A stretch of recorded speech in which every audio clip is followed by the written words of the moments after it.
Hello, welcome to another video review by Rich from BenchTec. Today we're looking at micro ATX boards. This is the second of the two. We've got the Foxconn Cinema 2 Deluxe motherboard. This one features the AMD 785G chipset and supports the AMD socket AM3 CPUs. So yeah, that's the support that it has, which is basically the AMD Phenom 2 X4s, Phenom 2 X3s, and the Athlon 2, the AMD Athlon 2 CPUs. Also features an ATI Radeon graphics card on the chipset of the motherboard. We've got the HD 4200, which is their sort of latest integrated chipset graphics card that they provide, which is the ATI. It also features the ATI hybrid graphics technology, so you can plug in an ATI dedicated graphics card, and they'll work sort of together to give you some better performance. Got two more features here which are important to the Foxconn Digital Life motherboards, is Dolby Digital and DTS Connect. They're two technologies that this board features. Basically, if you're going to be putting this one in a HD PC environment, i.e. downstairs in maybe the living room, under the telly, hook it up to your sound system, those two are going to be good things to have as features on your motherboard. They're going to provide some better sound quality and new sound options for your speakers. We've also got 1080p HD audio video output via a HDMI port. That's obviously, again, you're going to be sticking this down in the living room, under the telly, or something like that. This is what this board is basically aimed at. On the back, got a bit more information about the board. A few things I've already mentioned. One extra thing is what's called side port memory. This board, the Cinema 2 Deluxe, features 128 meg of DDR3 memory dedicated to the graphics, the ATI graphics that is on this motherboard. Also supports DirectX 10.1, and sort of the DX 10.1 is something they both support. The side port memory is something that the other board that Foxconn do, the Cinema 2 Premium, doesn't feature. So if you're not that bothered about it, you can get the Cinema 2 Premium if you are impressed and like the added performance that it gives you. You may want to go for this Cinema 2 Deluxe board. That's about all I can show you without having a look at it. Get it out of the packaging here and show you the board. There you go, nice colour scheme. Always like to see a little bit of effort put in that respect. We've got the AM3 socket here and the standard retention bracket that you get on AMD processors.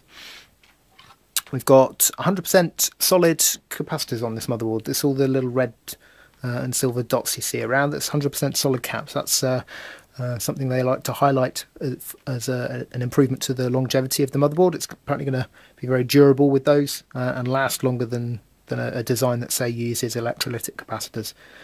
So that's good for knowing that it's probably going to last quite a long time, probably for as long as you need it to.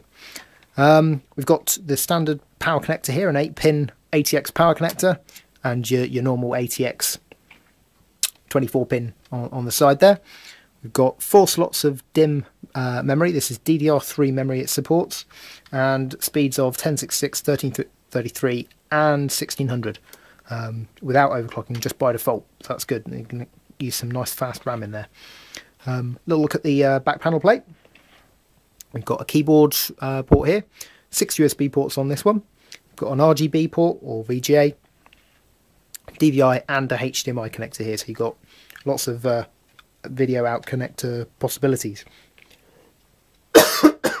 Sorry, got a bit of a cough today.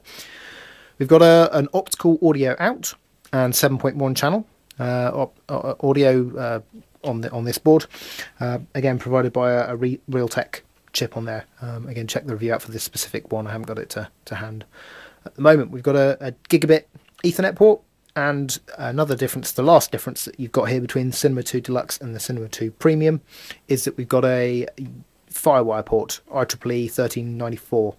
One Firewire port on the I/O panel and one Firewire port on the side of the motherboard here. You can plug an extra panel header onto if you need that. Also got 3 more USB headers, so an extra 6 USB ports you can plug into to expand for this if you've got that many USB devices. On top of the motherboard here, we've got 4 serial ATA connectors. Kind of like to have seen maybe a couple more on a motherboard like this. You might want a couple of drives, maybe a Blu-ray drive, DVD rewrite to drive, a couple of hard drives. You may well need support for six SATA headers. That would have been nice to see, but only 4 provided. It's going to be alright for me, but there might be some people who want a couple more, just the 2 more if that makes the difference for them. Looking around again, we've got 4 headers here for fans, 3 3-pin headers, and a 4-pin header for the CPU itself. Moving on around, we've got the expansion cards slots. We've got 2 PCI Express 2, that's generation 2, but 1 times speed. So you've got PCI Express 2 1 times slots, 2 of them there and there. And then you've got the PCI Express 2, again, 16 times slot. This is for any additional graphics you might want to plug into the motherboard. You'll remember the ATI hybrid technology, which if you plug an ATI card into that slot, it will take advantage of, work in tandem with the 4200 on the chipset itself. So you can plug NVIDIA cards into that if you wish. So you've got support for all of that. Lastly, we've got PCI slot, just your standard PCI slot. This is where the graphics chip is, and just underneath the top of this heatsink here is where the additional side port memory is. The 128 meg of DDR3 memory is just underneath there. Obviously on this board, but not on the Cinema 2 Premium.